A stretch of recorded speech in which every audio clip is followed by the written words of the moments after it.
Welcome to seniors. ముందుగా వార్తలోని ముఖ్యాంశాలు. నేత్రపర్వంగా లక్ష్మీ నృసింహుని నిజరూప దర్శనం. స్వామివారి దర్శనానికి భారీగా పోటెత్తిన భక్తజనం. జగన్ సీఎంగా 1.0 ఒక అటర్ ఫ్లాప్ సినిమా. రాజమహేంద్రవరం ఎమ్మెల్యే ఆదిరెడ్డి శ్రీనివాస్. బాలబాలికలతో పని చేయించడం నేరం. జిల్లా ప్రధాన న్యాయమూర్తి గంధం సునీత.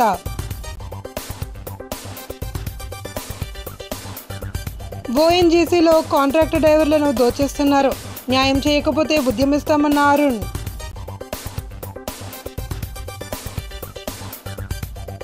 ఘనంగా వారాహి అమ్మవారి విగ్రహ ప్రతిష్టాపన. భక్తి శ్రద్ధలతో నిర్వహించిన స్కందస్వామి.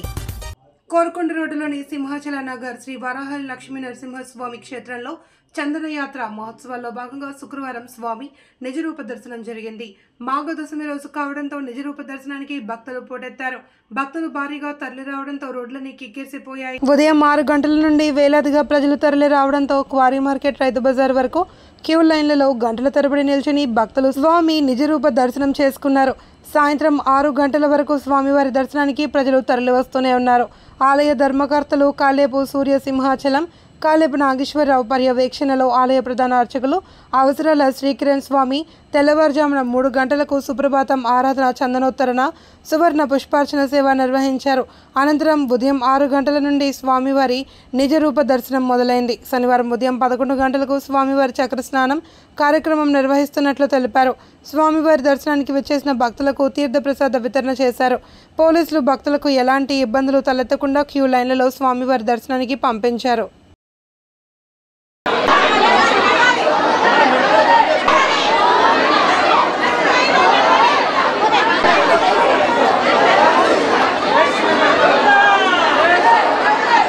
మాజీ ముఖ్యమంత్రి వైసీపీ అధినేత జగన్మోహన్ రెడ్డి ఇంకా భ్రమల్లోనే బతికేస్తున్నారు అని, ఆయన వైఖరి నచ్చక ఎమ్మెల్యేలు, ఎంపీలు రాజీనామా చేసి వెళ్లిపోతున్నా ఇంకా తాను సీఎం అవుతాననే ఊహల్లోనే కాలం గడుపుతున్నారని ఎద్దేవా చేశారు. ఇక ఆయనకు అధికారం కళ్ళగానే మిగిలిపోతుంది అని పేర్కొన్నారు. జగన్మోహన్ రెడ్డి ముఖ్యమంత్రిగా ఉన్న సమయంలో 1.0 వెర్షన్ అటర్ ఫ్లాప్ సినిమాని ఇప్పుడు మరలా 2.0 అంటే ఏంటో చూపిస్తాను, 30 సంవత్సరాలు సీఎంగా ఉంటానని భ్రమల్లో ఉన్నాడని విమర్శించారు. ద రాజమండ్రి ప్రెస్ క్లబ్లో శుక్రవారం జరిగిన మీడియా సమావేశంలో ఆయన మాట్లాడుతూ, ఇది కూడా రోబో 2.0 లాగా అటర్ ఫ్లాప్ సినిమాని, ఈసారి ఇప్పుడు వచ్చినట్లుగా ఆ 11 సీట్లు కూడా రావన్నారు. సీఎంగా ఉన్న సమయంలో జగన్ ఢిల్లీ ఎప్పుడు వెళ్ళినా అక్కడ ఎవరెవరినో కలిశారో, ఢిల్లీ పర్యటన వివరాలేంటో ఏనాడు మీడియాకు, ఓట్లు వేసిన ప్రజలకు చెప్పిన సందర్భం లేదని, ఎంతసేపు తన కేసుల గురించి మాట్లాడుకుని వచ్చేవాడని మండిపడ్డారు. గత 5 ఏళ్లు ఏనాడు మీడియా ముందుకు రాని జగన్ ఇప్పుడు మీడియా ముందుకు వచ్చి గంటల తరబడి మాట్లాడుతున్నాడన్నారు. జగన్ను ప్రజలు తిరస్కరించి కనీసం ప్రతిపక్ష హోదా కూడా ఇవ్వలేదన్నారు. రాజకీయాల్లో ఎలాంటి విలువలు లేని ఏకైక వ్యక్తి జగన్మోహన్ రెడ్డి మాత్రమే అని ధ్వజమెత్తారు.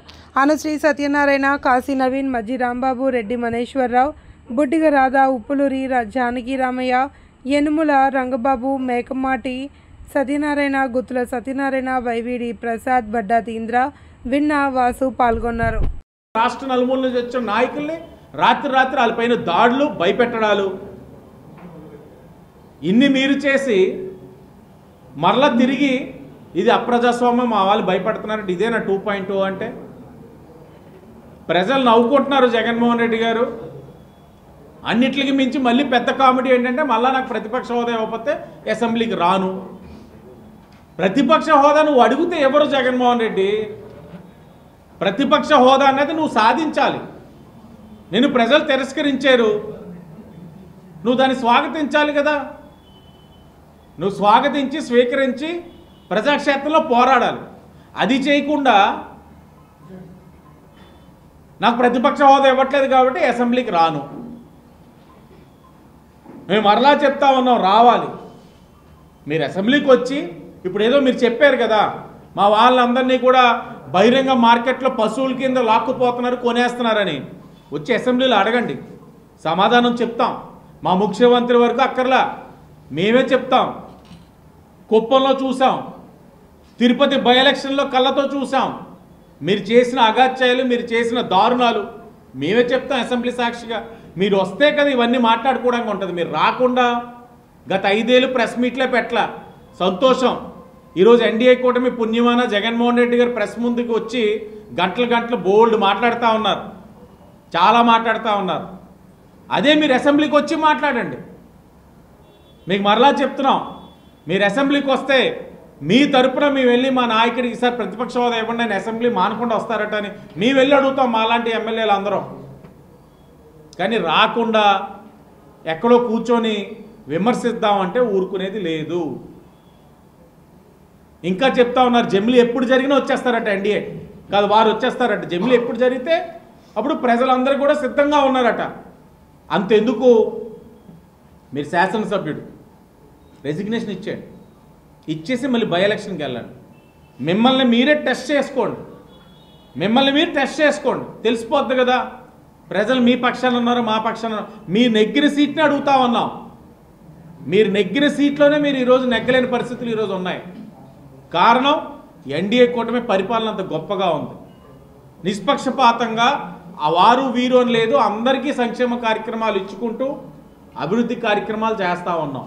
కాబట్టి మిమ్మల్ని అడిగేది ఒకటే, ఈసారి జమిలీ వస్తుంది లేకపోతే మనం అధికారంలో వచ్చేస్తున్నాం కాకుండా పార్టీ వదిలి వెళ్ళిపోతున్న వాళ్ళు కూడా ధైర్యం నింపే విధంగా మీరే రెసిగ్నేషన్ ఇచ్చి బై ఎలక్షన్కి వెళ్ళండి. తప్పకుండా ప్రజలు మంచి తీర్పిస్తారు. అదే మీకు లిట్మస్ టెస్ట్, అదే మీకు అన్నిటికీ క్లియర్. ఆ విధంగా కూడా చెయ్యాలని నేను తెలియజేస్తూ జిల్లా న్యాయ సేవాధికార సంస్థ కార్యాలయంలో మానవ రవాణా, వెట్టి చాకరీ, కార్మిక వ్యవస్థ నిర్మూలనపై అవగాహన కార్యక్రమం నిర్వహించారు. హైకోర్టు ఆదేశాలతో జిల్లా న్యాయాధి సేవాధికారి సంస్థ కార్మిక శాఖ ఆధ్వర్యంలో ఈ కార్యక్రమం నిర్వహించినట్లు ప్రధాన న్యాయమూర్తి గంధం సునీత వెల్లడించారు. సమయంలో చనిపోయిన తల్లిదండ్రుల పిల్లలకు చెక్కు రూపంలో నష్టపరిహారం అందజేయడం జరిగిందన్నారు. హైకోర్టులో అప్పులు చేసుకున్న వారికి సుమారు 60 లక్షల రూపాయల వరకు నష్టపరిహారం అందజేస్తామన్నారు. ప్రజలకు పథకాలు, చట్టాలపై అవగాహన కలిగే విధంగా కార్యక్రమాలు నిర్వహించాలన్నారు. రాజ్యాంగం మనకు హక్కులతో పాటు కొన్ని విధులను కూడా నిర్దేశించడం జరిగింది అని, ప్రతి పౌరుడు బాధ్యతాయుతంగా వ్యవహరించి సమాజ శ్రేయస్సుకు పాటుపడాలి అని విజ్ఞప్తి చేశారు. బాలబాలికలచే పనిచేయించడం చట్టరీత్యా నేరమని, వారు తప్పనిసరిగా చదువుకునే విధంగా చట్టాలు ఉన్నాయని, ఇది రాజ్యాంగంలో పొందుపరచబడి ఉందని గుర్తు చేశారు. చిన్నపిల్లల చేత ఎవరైనా పనిచేస్తున్నట్లు తనకు సమాచారం అందిస్తే వెంటనే తనిఖీలు నిర్వహించి అటివారిని చట్ట ప్రకారం శిక్షించడం జరుగుతుందన్నారు. సహాయ కార్మిక కమిషన్ బిఎస్ఎం వలి, మహిళా స్త్రీ శిశు సంక్షేమాధికారి విజయకుమారి, గిరిజన సంక్షేమాధికారి కెఎన్ జ్యోతి, జిల్లా ప్రజా రవాణా అధికారి కె షర్మిల, అశోక్ తదితరులు పాల్గొన్నారు.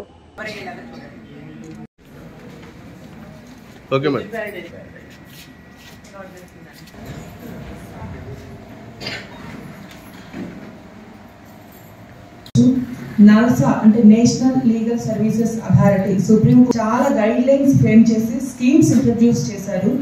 ఈవెన్ కరోనాలో చనిపోయిన పేరెంట్స్ పిల్లలకు కూడా lakhs of rupees వాళ్ళకి అమౌంట్స్ చెక్స్ రూపంలో ఇవ్వడం జరిగింది.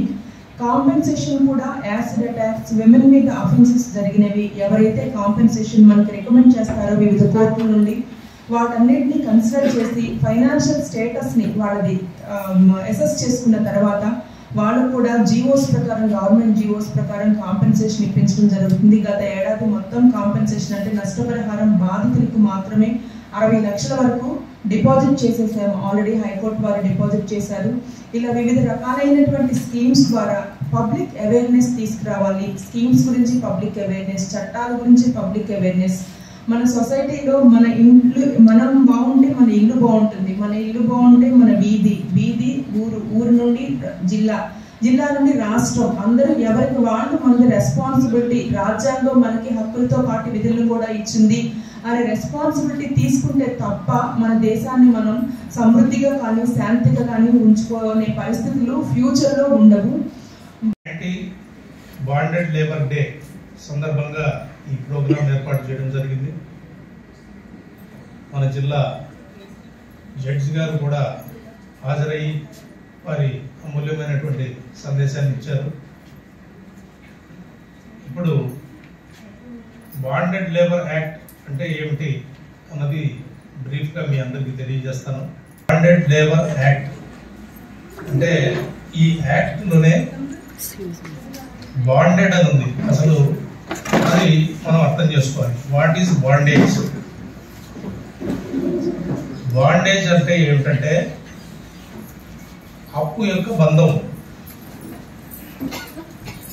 అంటే కొంత అప్పు తీసుకొని ఆ అప్పు కారణంగా బలవంతంగా పనిచేయాల్సిన పరిస్థితి, దీన్ని బాండేజ్ అంటారు. ఓఎన్జీసీ బేస్ కాంప్లెక్స్ లో పనిచేస్తున్న కాంట్రాక్ట్ డ్రైవర్ల కష్టాన్ని కాంట్రాక్టర్లు ఒక యూనియన్ నాయకుడు దోచుకుంటున్నారని సిపిఎం జిల్లా కార్యదర్శి టి అరుణ్ మండిపడ్డారు. కనీస వేతనాలు ఇవ్వాలి అని ప్రశ్నిస్తే అన్యాయంగా విధుల నుండి తొలగించి రోడ్డున పడేస్తున్నారని ఆందోళన వ్యక్తం చేశారు. శుక్రవారం స్థానిక ప్రెస్ క్లబ్లో జరిగిన మీడియా సమావేశంలో అరుణ్ మాట్లాడుతూ ఓఎన్జీసీ కేజీ బేసిన్ రాజమండ్రి అసెట్లో 350 మందికి పైగా డ్రైవర్లు కాంట్రాక్ట్ వర్కర్లుగా పనిచేస్తున్నారని, కాంట్రాక్టర్లు యాజమాన్యంతో కుదుర్చుకున్న ఒప్పంద నిబంధనలకు తూట్లు పొడుస్తున్నారని తెలిపారు. సెంట్రల్ లేబర్ డిపార్ట్మెంట్ నిర్దేశించిన కనీస వేతనంతో పాటు అదనంగా 35% ఫెయిర్ వేజ్, రోజుకు 50 రూపాయల సెలవు, జీతం, బోనస్, పీఎఫ్, ఈఎస్ఐ పరిమితి దాటితే ఇన్సూరెన్స్, ఇతర సౌకర్యాలు ఇవ్వాలి అని అంగీకరించిన వారే టెండర్లు వేసేందుకు అనుమతి ఉందని పేర్కొన్నారు. 2 ఏళ్ల క్రితం వరకు నెలకు 22 నుండి 25,000 వేతనం తీసుకునే వారిని కొత్త కాంట్రాక్టర్ గత 2 ఏళ్లుగా కేవలం నెలకు 14,000 మాత్రమే చెల్లిస్తున్నారన్నారు. ఇంత దోపిడీ జరుగుతూ ఉంటే సంస్థ యాజమాన్యం, అధికారులు చోద్యం చూస్తున్నారని అన్నారు. కార్మికులను వెంటనే విధుల్లోకి తీసుకోకపోతే బేస్ కాంప్లెక్స్ను ముట్టడిస్తామని హెచ్చరించారు.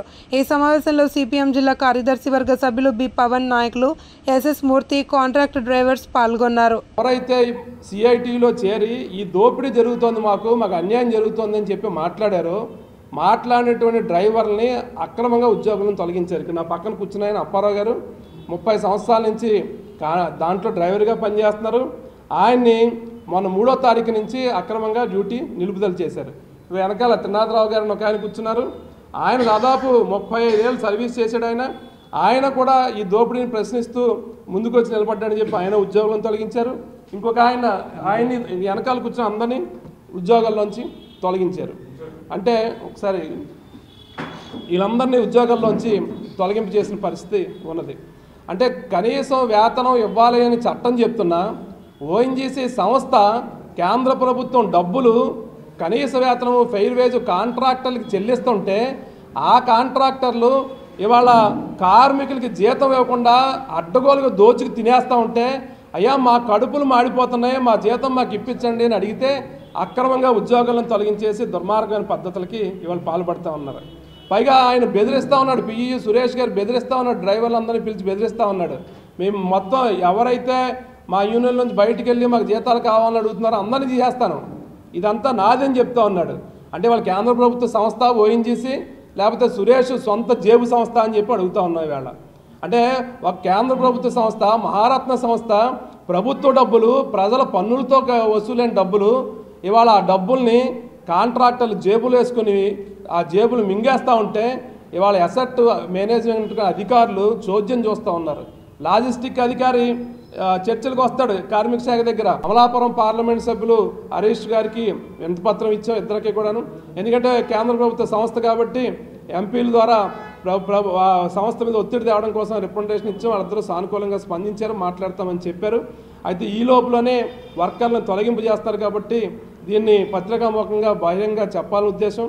రెండోది, రేపు వచ్చే వారంలో ఈ తొలగింపులు, ఈ దోపిడీకి వ్యతిరేకంగా ఓఎన్జీసీ కేజీ బేసిన్ దగ్గర ఓ పెద్ద నిరసన కార్యక్రమాన్ని చేపట్టాలని కూడా నిర్ణయం చేసుకున్నాం. ఈ 2 విషయాల్ని పత్రికాముఖంగా అందరికీ తెలియజేయడం కోసం విలేకరుల సమావేశం నిర్వహించాం. కొంతమూరు మెయిన్ రోడ్లో శ్రీ వారాహిదేవి పీఠం వ్యవస్థాపకులు పామర్తి బాబురావు, విజయలక్ష్మి దంపతుల చేతుల మీదుగా శుక్రవారం ఉదయం 11:26 రోహిణి నక్షత్రయుక్త మేష లగ్నంలో వారాహిదేవి దివ్య సుందర విగ్రహ ప్రతిష్టాపన మహోత్సవం అంగరంగ వైభవంగా జరిగింది.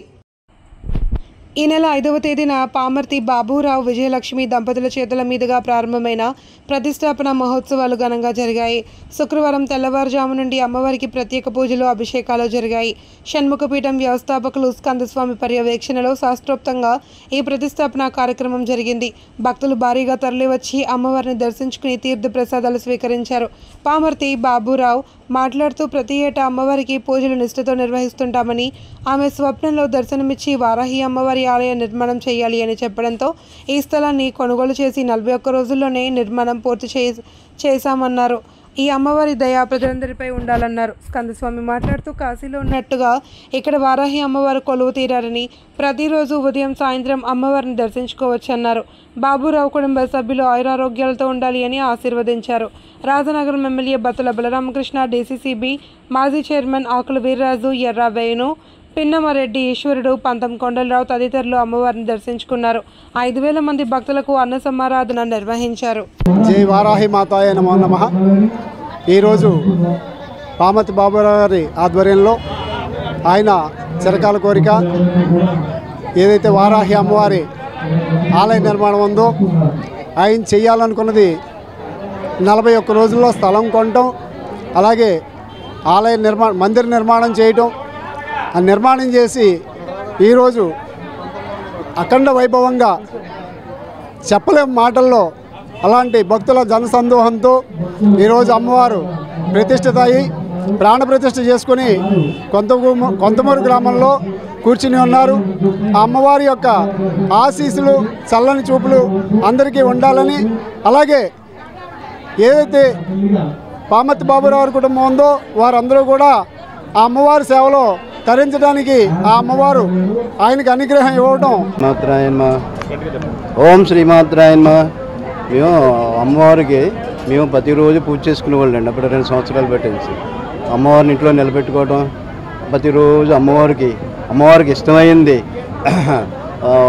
ధాన్యం గింజలు పాలతోటి డైలీ 2 పూటలు పూజ చేసుకుంటూ ఉంటూ మాకు అమ్మవారు ఇంకా రోజు కల్లోకి రావటం, ఎప్పుడు గుడి కడతామని అడగటం, అదే విధంగా మేము కడితే అందరికీ అనుకూలంగా ఉండాలని అనుకుని సెంటర్లోనే కట్టాలని అనుకున్నాం. కానీ అమ్మవారు సెంటర్లోనే ఆశీస్సులతోటి మాకు స్థలం దొరకటం, మేము కట్టడం ఎలా జరిగిందండి. అదే అమ్మా, మేము ఆషాఢం 9 రోజులు పూజలు అవి చేసాం. బాగా రోజు కూడా పూజలు చేయటంలో ఆవిడ మా కల్లోకి వచ్చి కట్టాలి, మీదల్లా కట్టాలి అని అన్నారు. అందుకు మేము కట్టాలనుకుని స్థలం కొనుక్కుని కట్టి ఆవిడ నిర్మించుకోవాలనుకుని మేము కట్టామన్నమాట. మా వారు నేను కూడా కట్టాలనుకున్నాం, కట్టి సేవ చేసుకుని ఉండాలని అనుకున్నాము. నిత్యం పూజలు కొనసాగుతాయండి, నిత్యం మేము చేసుకుంటామండి. ఉమ్మడి ఉభయ గోదావరి జిల్లాల శాసనమండలి సభ్యుడిగా ఎన్నికల బరిలోకి దిగిన మాజీ ఎంపీ జీవి హర్షకుమార్ తనయుడు జీవి సుందర్ శుక్రవారం నామినేషన్ దాఖలు చేశారు. రాజమహేంద్రవరం నుండి భారీ ర్యాలీగా బయలుదేరి ఏలూరు వెళ్లి రిటర్నింగ్ అధికారికి నామపత్రాలు అందజేశారు. ఈ సందర్భంగా హర్షకుమార్ మాట్లాడుతూ ప్రస్తుత శాసన మండలిలో ప్రభుత్వాన్ని ప్రశ్నించేవారు ఎవరూ లేరని, కూటమి ప్రభుత్వం ఇచ్చిన హామీలన్నీ తుంగలో తొక్కి నిర్లక్ష్యంగా పాలన సాగిస్తుంది అని ధ్వజమెత్తారు. కూటమి ప్రభుత్వం అధికారంలోకి వచ్చి 9 నెలలు గడుస్తున్న ఒక్క పింఛన్లు తప్ప ఏది ఇవ్వడం లేదని ఆగ్రహం వ్యక్తం చేశారు. ప్రభుత్వాన్ని నిలదీసే గొంతుక కావాలి అంటే సుందర్ను పట్టభద్రులందరూ ఓటేసి గెలిపించాలి అని కోరారు. గతంలో కేంద్ర ప్రభుత్వం రాష్ట్రానికి తక్కువ నిధులు కేటాయించింది అని, వెంటనే చంద్రబాబు ఎన్డీఏ కూటమి నుండి బయటికి వచ్చి రాష్ట్ర ప్రయోజనాలు, ప్రత్యేక హోదా సాధనకే పోరాడాలి అని డిమాండ్ చేశారు. సుందర్ మాట్లాడుతూ కూటమి ప్రభుత్వం ఇచ్చిన హామీలను అమలు చేయాలి అని డిమాండ్ చేయడంతో పాటు డిఎస్సి, జాబ్ క్యాలెండర్ వంటి నిరుద్యోగుల ప్రతి సమస్యను తనకు అవకాశం ఇస్తే శాసన మండలి ద్వారా ప్రభుత్వాన్ని ప్రశ్నించి గొంతుకవుతానని తెలిపారు. నగరానికి చెందిన రామినీడు, మురళి తదితరులు సంఘీభావం తెలిపారు. ఈరోజు 7వ తారీఖు ఫిబ్రవరి ఏలూరు నామినేషన్ వేయడానికి బయలుదేరుతూ ఉన్నాం. ఒకటేంటంటే శాసన మండలిలో కానీ శాసనసభలో కానీ ప్రభుత్వాన్ని నిలదీసే గొంతుకన్నది లేకుండా పోయింది. ఒక పక్కన జగన్ అసెంబ్లీకి రానని, ప్రతిపక్ష హోదా ఇస్తే కానీ రానని చెప్పి ఆయన అంటున్నాడు. శాసన మండలిలో మరి ఉన్నవాళ్ళు కూడా పెద్దగా ప్రభుత్వాన్ని నిలదీయట్లేదు. మీ సమస్యలను ప్రభుత్వం దృష్టికి తీసుకెళ్ళడంలో ఖచ్చితంగా ముందుంటాం. సుందర్ కూడా తన మేనిఫెస్టో పెట్టుకున్నాడు అని, అది కూడా ఇంప్లిమెంట్ చేస్తాడు ఖచ్చితంగా. అదేమీ ఆర్థిక భారం మా మీద ఉండదు కాబట్టి ఇవన్నీ దృష్టిలో పెట్టుకుని తప్పక మాకు విజయం చేకూర్చమని గ్రాడ్యుయేట్స్ అందరికీ విజ్ఞప్తి చేస్తాం. ఈ రోజున ఏలూరు నామినేషన్ వేయడానికి హర్ష్ కుమార్ గారు బలపరిచిన క్యాండిడేట్గా నేను ఈరోజు వెళ్ళడం జరుగుతోంది. నాది ఖచ్చితంగా ప్రజల గొంతుకు అవుతుంది, ప్రజల వాయిస్ అవుతుంది. గవర్నమెంట్ ఏ అయితే ఫేక్ ప్రామిసెస్ చెప్పి కూటమి ప్రభుత్వం ప్రజల్ని పట్టించుకోకుండా ఆ ప్రామిసెస్ ఏది ఇంప్లిమెంట్ చేయకుండా ఉంటుందో ఖచ్చితంగా ప్రశ్నించే గొంతుకు అవుతుంది. ప్రజల తరపున, ప్రజల కోసం, ప్రజలకి వాళ్ళు ప్రామిస్ చేసి తప్పిన ఇబ్బందులన్నిటి గురించి కూడా ఆ ప్రామిసుల గురించి ప్రభుత్వాన్ని ప్రశ్నిస్తానని మీ అందరికీ చెప్తున్నాను. అది జాబ్ క్యాలెండర్ గురించి కానివ్వండి, నిరుద్యోగ సమస్యల గురించి కానివ్వండి, డిఎస్సి గురించి కానివ్వండి, ప్రతి నిరుద్యోగి గురించి, ప్రతి నిరుద్యోగి గ్రౌండ్ లెవెల్లో పడుతున్న ఇబ్బందుల గురించి నేను ప్రభుత్వాన్ని ప్రశ్నించడానికి ఓ ప్రజా గొంతుగా మీ అందరికీ ఉంటానని చెప్పి అందరినీ నన్ను 1వ నెంబర్ జీవి సుందర్ మీద 1వ నెంబర్ వేసి నన్ను బలపరచవలసిందిగా, నాకు ఓటే వేయాల్సిందిగా కోరుతున్నాను. స్థానిక జాంపేట పోలీస్ మైదానంలో రంజాన్ కప్ 2025 టోర్నమెంట్ సీజన్ 3ని సిటీ ఎమ్మెల్యే ఆదిరెడ్డి శ్రీవాసు శుక్రవారం ప్రారంభించారు. Al Sami group managing director MD Abdullah ఈ టోర్నమెంట్కు అఫీషియల్ స్పాన్సర్గా వ్యవహరిస్తున్నారు. ఆదిరెడ్డి సరదాగా బ్యాటింగ్ చేసి ఉత్సాహపరిచారు. దానవైపేట యూత్ ఆధ్వర్యంలో ప్రతి ఏటా ఇక్కడ రంజాన్ కప్ నిర్వహిస్తూ ఉండగా అబ్దుల్లా సహకారం అందజేస్తున్నారు. ఈ సందర్భంగా ఆదిరెడ్డి మాట్లాడుతూ యువ క్రీడాకారులను ప్రోత్సహిస్తున్న అబ్దుల్లాను అభినందించారు. ఇటువంటి టోర్నమెంట్ల ద్వారా యువతలో శారీరక, మానసిక దారుఢ్యం రావడంతో పాటు కొత్త ఉత్సాహం వస్తుందన్నారు. 16 టీంలు పాల్గొంటున్న టోర్నమెంట్లో రోజుకి 4 మ్యాచ్లు చొప్పున వారం రోజుల పాటు జరగనున్నాయి. విజేతలకు 25,000, రన్నర్స్కు 15,000 నగదు బహుమతి ఈ నెల 14వ తేదీన జరిగే టోర్నమెంట్ ముగింపు సభలో అందజేస్తారని నిర్వాహకులు తెలిపారు. ఎండి అబ్దుల్లా టాస్ వేసి 2 జట్ల మధ్య తొలి మ్యాచ్ను ప్రారంభించి క్రీడాకారులను ఉత్సాహపరిచారు. ప్రతి ఏటా క్రమం తప్పకుండా రంజాన్ సందర్భంగా టోర్నమెంట్ నిర్వహిస్తున్నామని తెలిపారు. కార్యక్రమంలో నిర్వాహకులు ఇమ్రాన్, ఈస్టీ గర్ల్స్, సయ్యద్ అల్తాఫ్, పండు, దానవైపేట మసీద్ కమిటీ సభ్యులు, స్థానిక పెద్దలు పాల్గొన్నారు.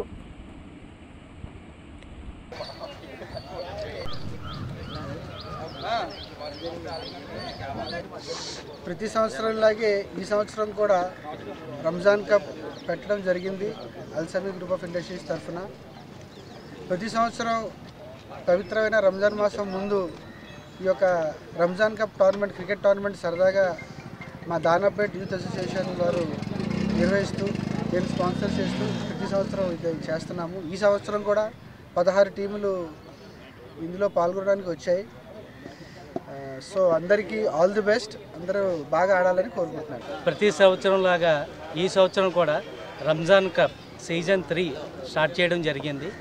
ఇది మన అల్సమీ గ్రూప్ ఆఫ్ కంపెనీ ద్వారా ప్రతి సంవత్సరం చేస్తున్నామండి. అబ్దుల్లా గారు దీనికి ఆయన వంతుగా ప్రతి సంవత్సరం మెయిన్ స్పాన్సర్గా ఆయనకి సంబంధించిన దాంట్లో కొంత మొత్తం మనకి ఇవ్వడం జరుగుతుందండి. ఆల్మోస్ట్ దీనికి మెయిన్ స్పాన్సర్గా ఆయనే కొనసాగుతున్నారు లాస్ట్ 3-4 ఇయర్స్ నుంచి. ఇది దానాపేట యూత్ ఆధ్వర్యంలో జరుగుతుంది. ఇది విన్నర్స్కి 25,000, రన్నర్స్కి 15,000 రూపీస్ ప్రైజ్ మనీ ఇవ్వడం జరుగుతుంది. ఇది రంజాన్లో ప్రతి సంవత్సరం పెట్టేవాళ్ళం. అయితే ఈ సంవత్సరం ఎండాకాలం రావడం వల్ల వాళ్ళు ఉపవాసం ఉన్నప్పుడు ఇబ్బంది కలుగుతుందని చెప్పి కొంచెం ముందుగా స్టార్ట్ చేయడం జరుగుతుందండి. ఇది పూర్తిగా దానాపేట యూత్ ఆధ్వర్యంలో జరుగుతుంది. దీనికి మొత్తం 16 టీములు పాల్గొంటున్నాయండి. ఇది రోజుకి 4 మ్యాచ్లు చొప్పున 1 వీక్ జరుగుద్ది. ఫైనల్ మ్యాచ్ కూడా చేసిన తర్వాత మేము ప్రైజ్ డిస్ట్రిబ్యూషన్ చేస్తాం. Thank you. స్థానిక నారాయణపురం గోపాల్ నగర్ పుంత రోడ్డులో శ్రీ కనకదుర్గమ్మ అమ్మవారి విగ్రహ పునః ప్రతిష్ఠా మహోత్సవాలు ఘనంగా నిర్వహించారు. గత 3 రోజులుగా జరుగుతున్న ఉత్సవాల్లో భాగంగా శుక్రవారం ఉదయం 11:26 శాస్త్రోక్తంగా అమ్మవారి విగ్రహ ప్రతిష్టాపన కార్యక్రమం జరిగింది. అనంతరం అమ్మవారిని అలంకరించి భక్తులకు దర్శనమిప్పించారు. భక్తులు భారీగా తరలివచ్చి అమ్మవారిని దర్శించుకున్నారు. ఆలయ పరిసర ప్రాంతాలు వేద మంత్రాలతో మార్మోగాయి. హోమాలు ముగిసిన అనంతరం మహాపూర్ణాహుతి నిర్వహించి భక్తులకు అన్నప్రసాద వితరణ చేశారు. రాజమండ్రి ఎమ్మెల్యే ఆదిరెడ్డి శ్రీనివాస్, బొమ్మూరు సీఐ కాశీ విశ్వనాథ్, పలువురు నగర ప్రముఖులు అమ్మవారిని దర్శించుకున్నారు. ఈ కార్యక్రమంలో ఆలయ అర్చకులు మండ మోహన్ శర్మ, ఆలయ కమిటీ సభ్యులు మల్లిశెట్టి వాసు, వెంప వెంకన్న, పెంకె నాగరాజు, వెన్నకోట తాదాసి, పోలవరపు పవన్, కండవల్లి వెంకటరత్నం, తమ్ముపల్లి ఆనంద్, ఎస్కే భాషా, నాయుడు, మునస అప్పారావు, మల్లిశెట్టి చలపతి, నాగులపల్లి శంకర్రావు, నరసింహరాజు దాతలు పాల్గొన్నారు.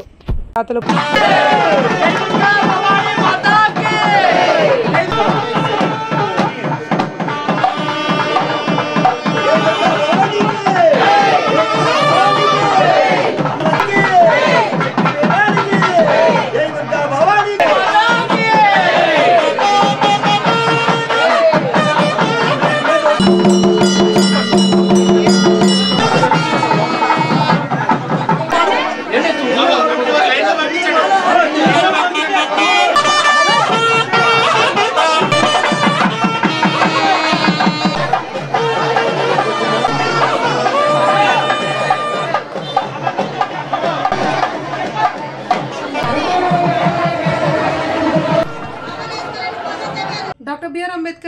సాధనలో మాతా రమాబాయి అంబేద్కర్ తోడ్పాటు చాలా ఉంది అని పలువురు నాయకులు పేర్కొన్నారు. రమాబాయి అంబేద్కర్ 127వ జయంతి సందర్భంగా స్థానిక మున్సిపల్ ఆఫీస్ ఎదురుగా ఉన్న డాక్టర్ బిఆర్ అంబేద్కర్ విగ్రహం వద్ద ఘనంగా నివాళి అర్పించారు.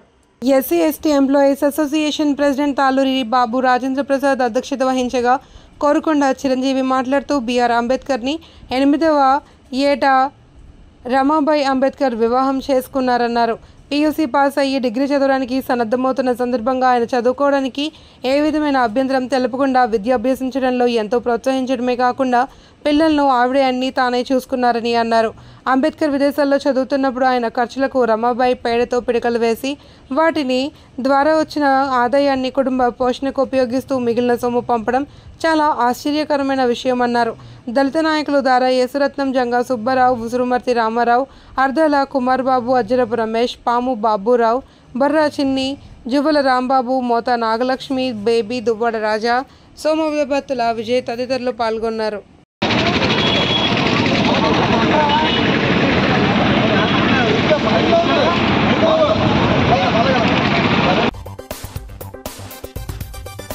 నేత్రపర్వంగా లక్ష్మీ నృసింహుని నిజరూప దర్శనం. స్వామివారి దర్శనానికి భారీగా పోటెత్తిన భక్తజనం. జగన్ సీఎంగా 1.0 ఒక అటర్ ఫ్లాప్ సినిమా.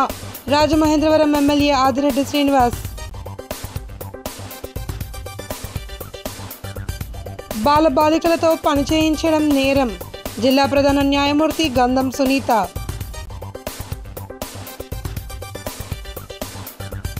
ఓఎన్జీసీలో కాంట్రాక్టు డ్రైవర్లను దోచేస్తున్నారు. న్యాయం చేయకపోతే ఉద్యమిస్తామన్న అరుణ్.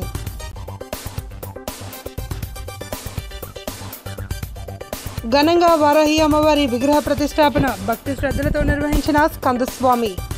వార్తలంతటితో సమాప్తం. మళ్ళీ మరొక బులెటిన్లో కలుద్దాం. చూస్తూనే ఉండండి సీ న్యూస్.